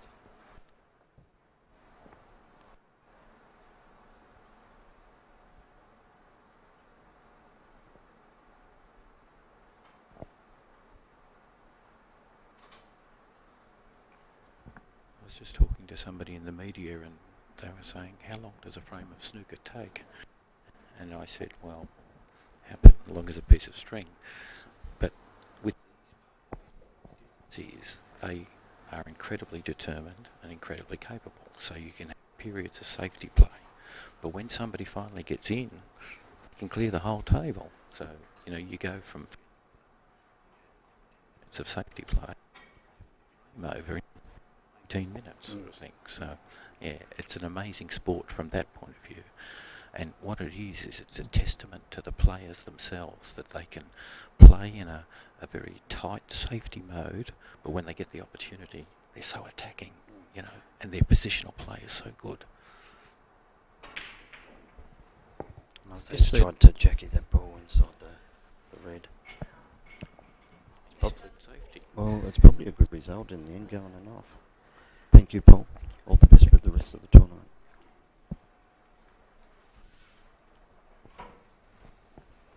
And just going back to what I Paul think we'll just keep it down a bit, Dave. It's starting to get a bit of tense. Pretty tense out there. Sorry, Paul was saying. Paul was just commenting on the safety play with regards to these games, and it's a testament to the respect that each other players know the capability of the other combatant. Therefore, they have to be make sure that they. So Kurt's made that with a heap of left-hand side to bring the white back up the table, but it's hacked much. And he's actually got behind the red.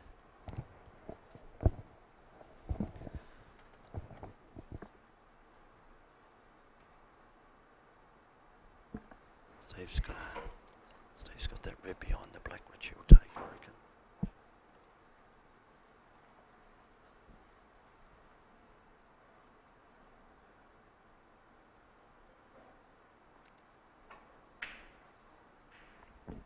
Oh, that's a good hit.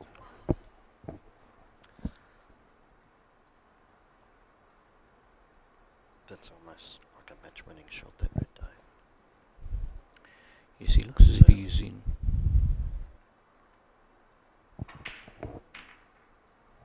Balls are just waiting to be plucked off here.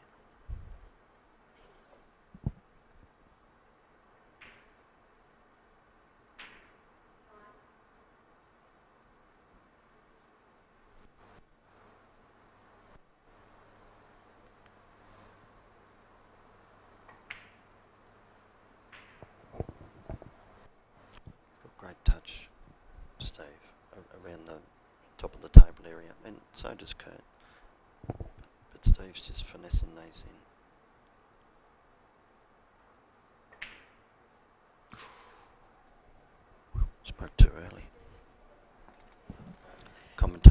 sorry.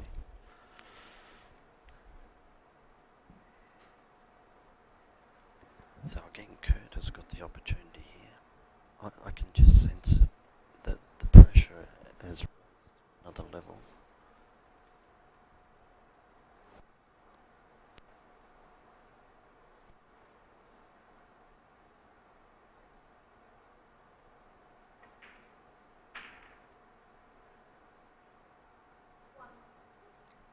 Probably got a bit straighter than what he would like.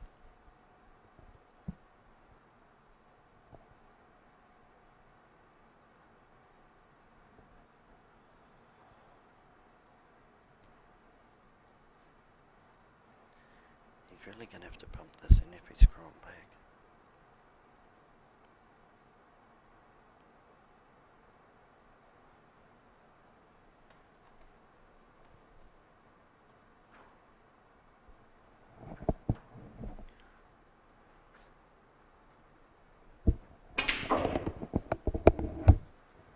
Gee, you got some work on that. That's a great shot.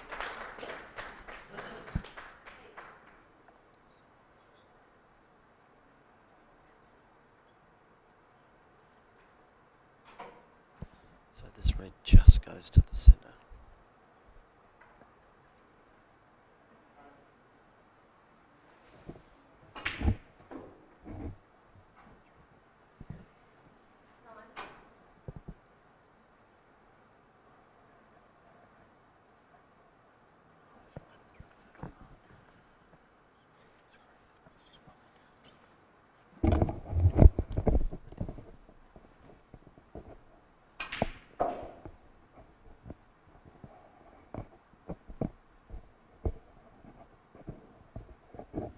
Just going to keep the commentary pretty low whilst this game's in session.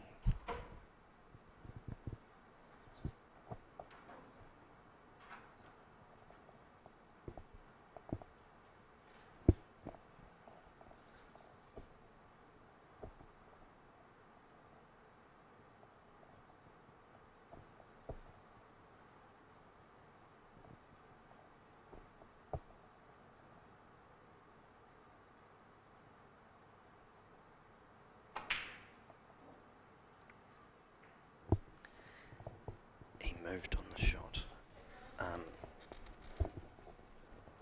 It wasn't the Kurt staying. No, that he does. He came straight up on the shot. It's just a sign of how much pressure there is out there, Les. Dave, I can actually feel it from here before those first 3 frames that there was pressure out there, but there is a lot of tension out there at the moment. You can just see it.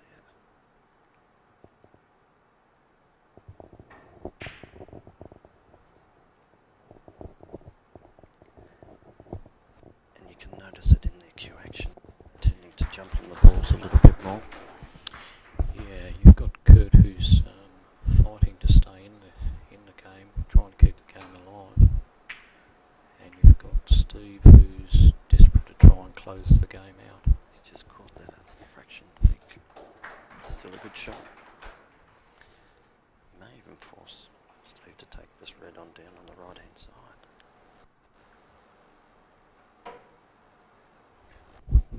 Wouldn't try and just clip off that top red and force it back across where the ball is on the rail. Which one are you talking about? The one that you're talking that he's going to try and take the pot on. Oh, I think you'll get a double kiss if he does Oh, that. okay. He's definitely going to take this on. Yes. Yeah, he played it as such that it was going to draw out. I think he missed it by too far actually, which has turned out a good.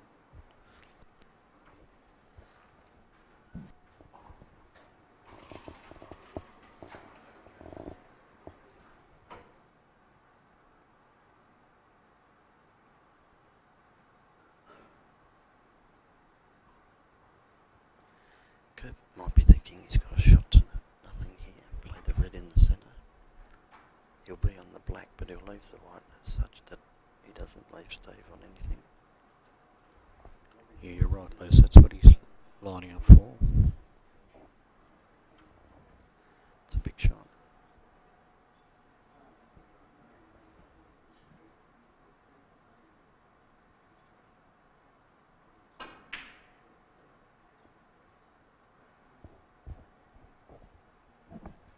he's played it well.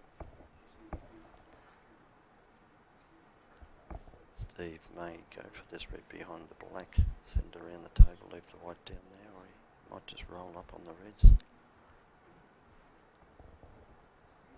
Seems logical to play the one behind the black though.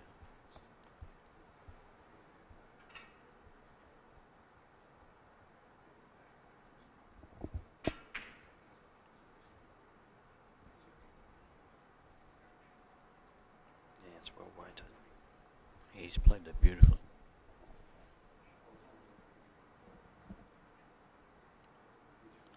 For some reason, I don't know why, but the pink's been safe in the last few frames. Did not want that kiss.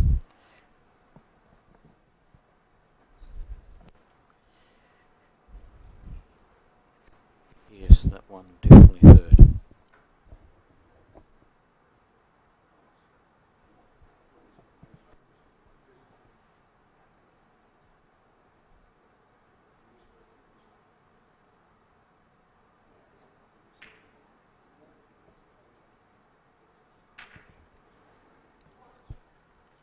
Well, again, Steve's got in, and he's got the game at his mercy here.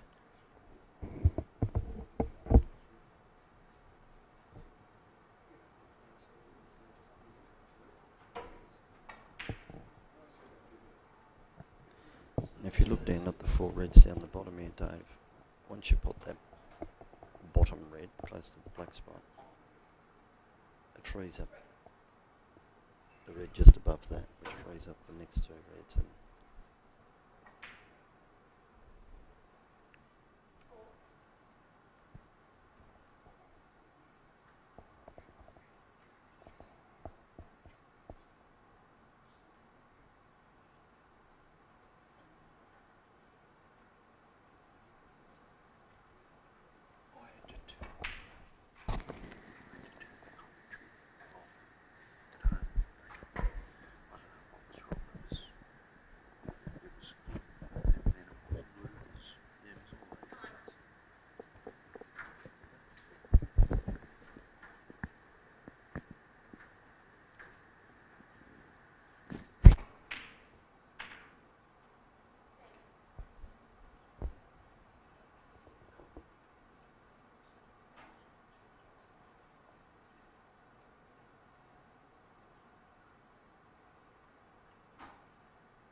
And here we go with that back red I was talking to you about.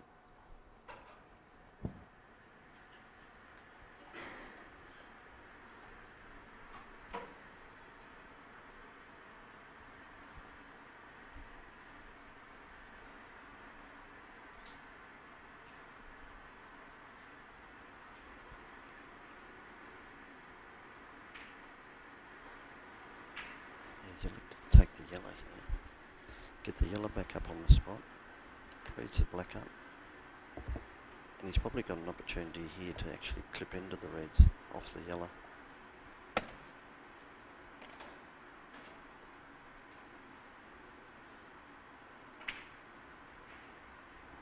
Oh no, that looks like it goes easy actually, doesn't it? Yes, so he's going to take this back red and pull back for the black blues. Is that what you're thinking? Oh yeah, it's a gimme.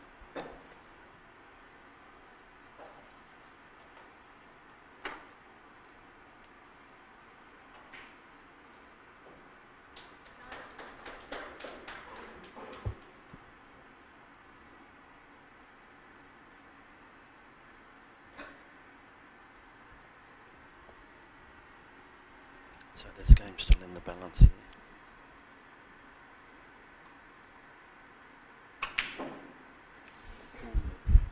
It's two blacks that Steve's missed in this frame, with what you would consider to be gimmies for his standard. And again, he threw everything at that.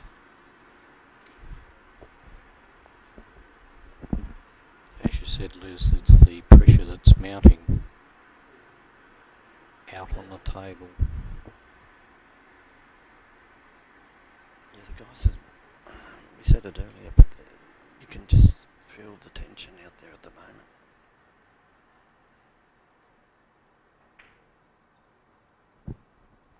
That's going in off. That's unlucky. What he was trying to do was to put his white ball in behind the green, and he's only been millimetres out from achieving that. Yeah, I guess that was the high risk of playing that shot, wasn't it? So Steve's got a free swing here. He's got a shot to nothing. We're looking at taking this red to the right-hand pocket here, wide up. Probably in beyond the black if he misses.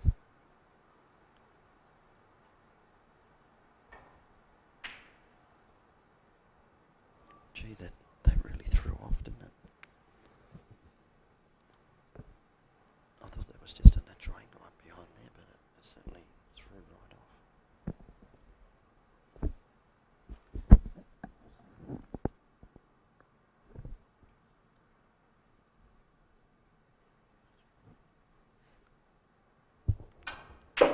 Just had a message to say that we've lost the commentary. If anybody could just tune back in and let us know if we're back live.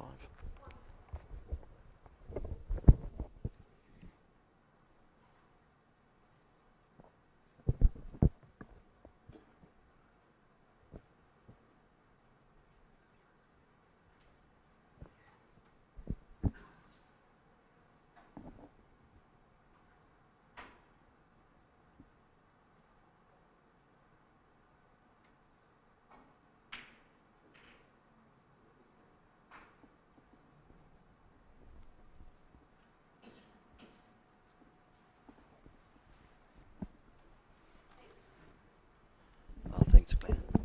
We're back live now.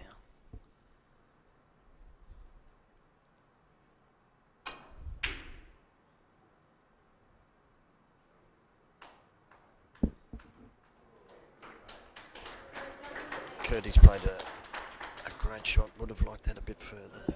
Would have been a hard one to get out of. So Steve Misford leading 47-42. Steve 3-0. Best of 7. With the way the green and the pink are situated, you can see this coming right down to the wildest frame.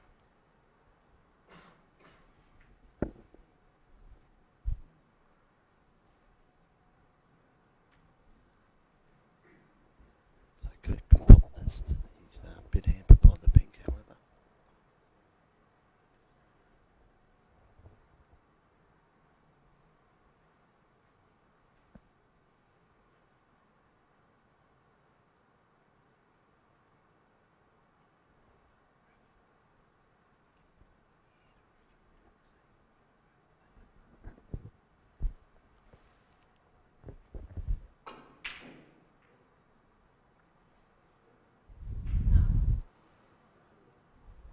Probably the worst result Kirk could have had there.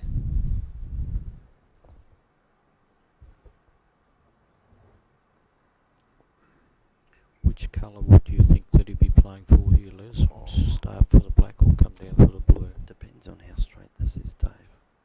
Whether he can pump up the table or just stay down for black. Yeah. He's got to come right out here though. I don't think he'll be screwing. He'll be taking it off the rail to put the white, I guess, where the yellow spot is.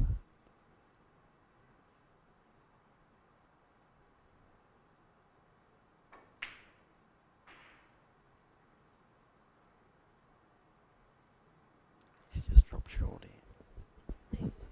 Not sure if he's got that angle to sneak over in behind the green or... Yes, I don't think he'll be trying to pot it. You would think originally up in behind the brown here, but I don't know if he can hold that. Or whether he'll get the double kiss. I'll be playing with a little touch of bottom right hand side. Just trying to nuzzle it back over to where the green ball appears. So where the green is, it's a bit deceptive here. That's virtually 3/4 of the way down the balk line. He's just played a nice Yeah, little the right snooker. angle. I don't know if there's a natural angle here either for Kurt. The brown's blocking where the centre pocket is. Yeah. Just look at hitting the yellow up to the pink.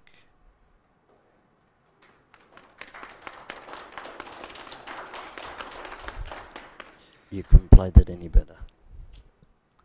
That one will go down in the replay highlights for Kurt. It is a full-blooded snooker.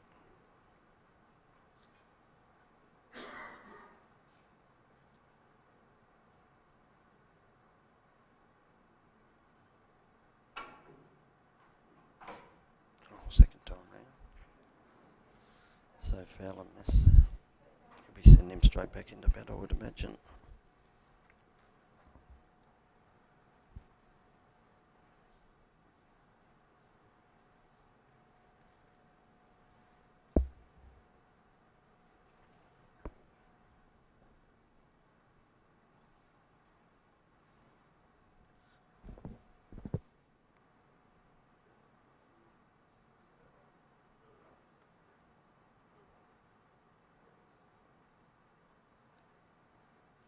Kim Event, our referee, as I said, worldwide referee.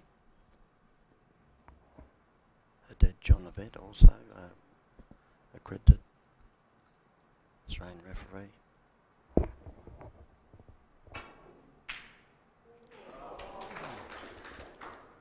Oh, you can see that just following in. Now, this is interesting. Yellow comes back up on its spot, wide in hand. Could be a tricky centre pocket shot here. Now they're going to do that one on the highlight reel. Now that has been incredibly unlucky to achieve that. Well, lucky to start with, unlucky at the end perhaps. Correct.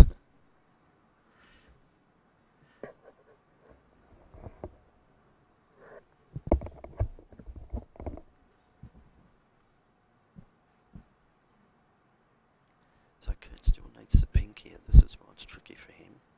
8 the diff.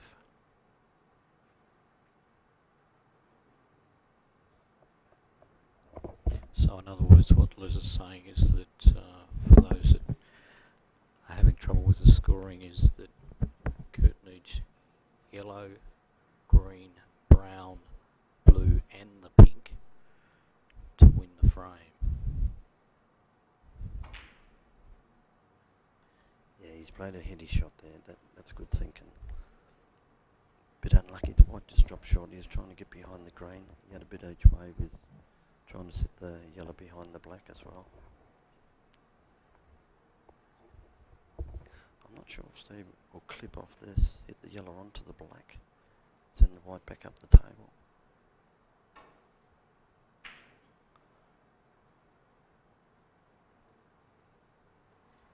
And again, he's played a good shot. Kurt's got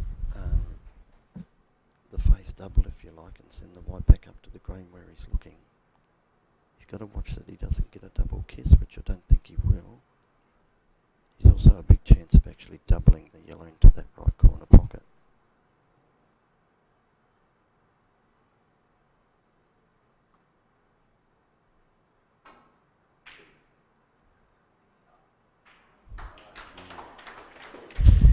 You called that, Liz. Well done. You could not have played that shot any better. He's nudged the pink out that we were talking about.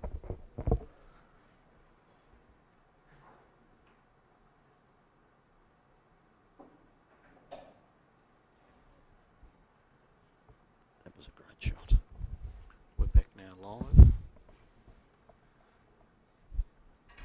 So I'm not sure if he's got a bit of an angle here. He might screw back with the left-hand side to punch it out a bit.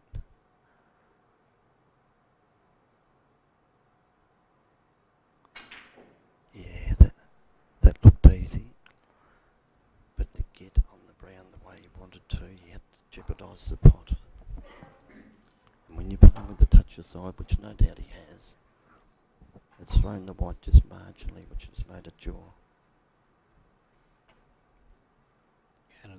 at this level, the pockets are set up so that there's very little tolerance. Yeah, and this table in particular, Les from Alcox was saying that this table is very tight.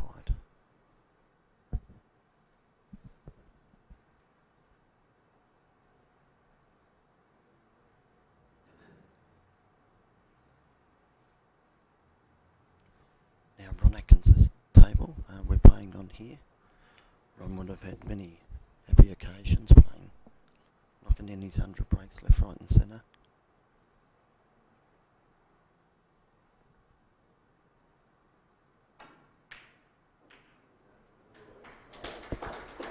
That's a great pot to get back to where he has. Oh, at that pace and just nurse it in with that pressure, and well, I think you could probably call it that this frame is over and the game has been won. Yes, it's definitely Steve's frame to lose.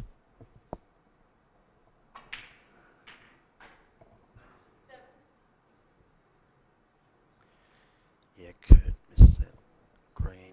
He's played the perfect double on the yellow. Nudged the pink out, got the green on. Yeah, you could probably consider he was a bit unlucky in that frame, but give credit to Steve. He's the ultimate professional. He's going to go through to the final. Geez, I can't call a winner today. Kurt needs one snooker. He only needs that one snooker. Of course, it's very difficult where the pink ball eyes to where in relation to the black.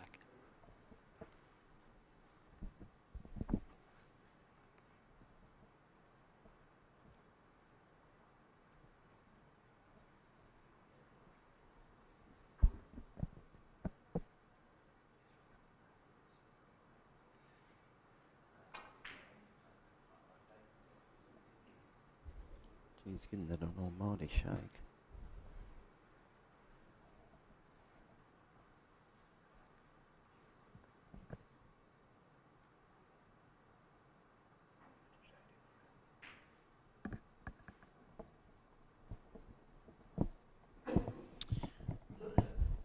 What do you think here? Well, he's going to clip off the right hand side here with side. The pink, and actually he's got a good opportunity to bring this white down behind the black. 1, 2, 3, probably 4 cushions that nestle up behind. Right hand side? Oh yeah, you've got to have heaps of right hand side to come down.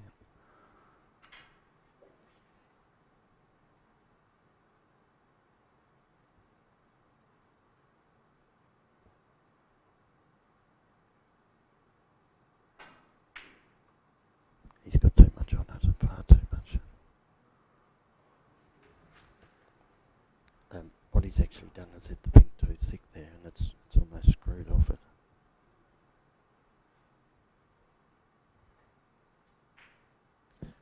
Steve taking no chances now. Pick over the pocket. Again, I think Kurt's got to hit this as thin as possible with right hand side on it. On the right hand side.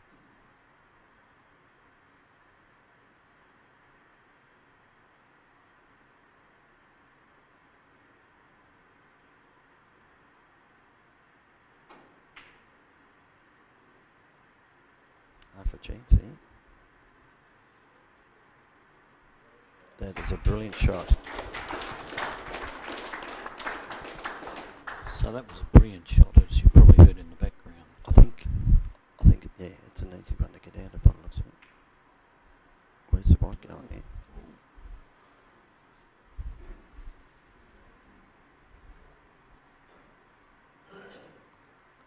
I'll tell you what, just a fraction further into the black there, that would have been a cracker of a snooker.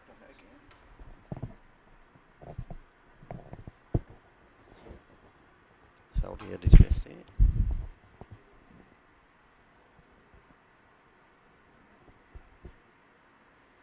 Another big effort. Of course, very difficult from where those balls lied to be able to put the white in behind that black.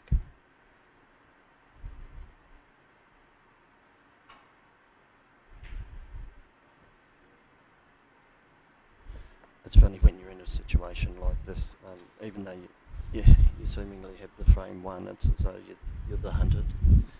And it's very hard to put the object ball over the pocket in times like this. Or even to cash it in like Steve had that opportunity earlier.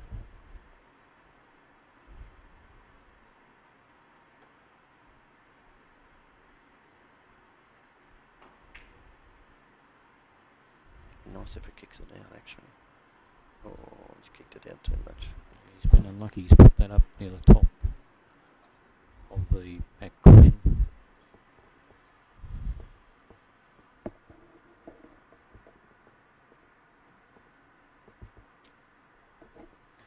Steve may even look to triple this, you know.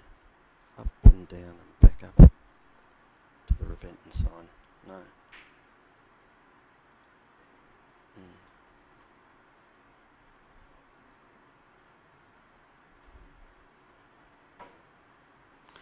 Wonder if he can hit the pink onto the jaw, send it back out and get the white to travel down beyond the black here. It might be a bit too... Yeah, it looks a bit tricky. It's about his only option though.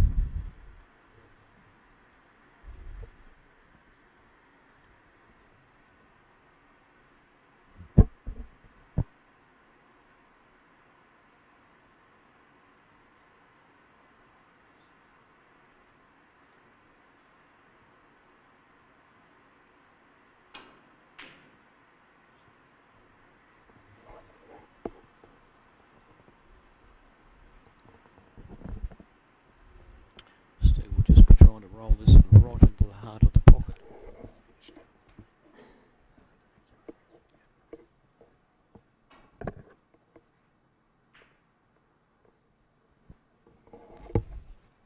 They're hard shots when you're trying to nurse them like that. Especially with the new cloth, Liz. Yeah, but when you're playing them, it's almost like you're under the world's pressure, just trying to nurse it up there over the pocket.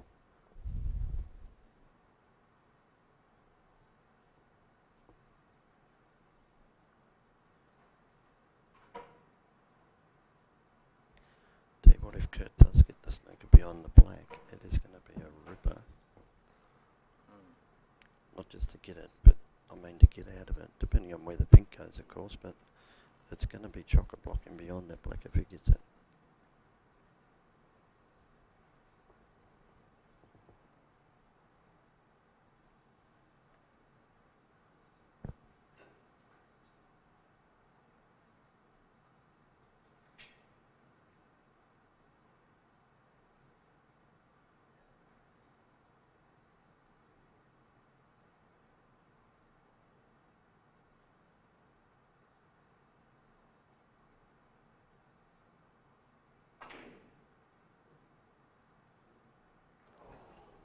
Big effort.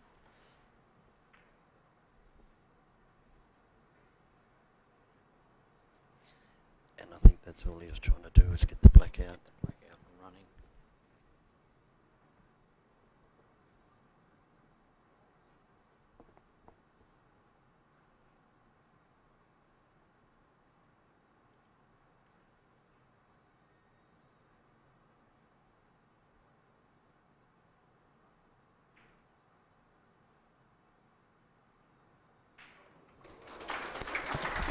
So Steve Misford wins 4-0 against Kurt Dunham. A fantastic game. A game of pressure, I thought, there for a while, Dave. It was really in the clinches, and particularly that last frame. Yes, Liz, you're right.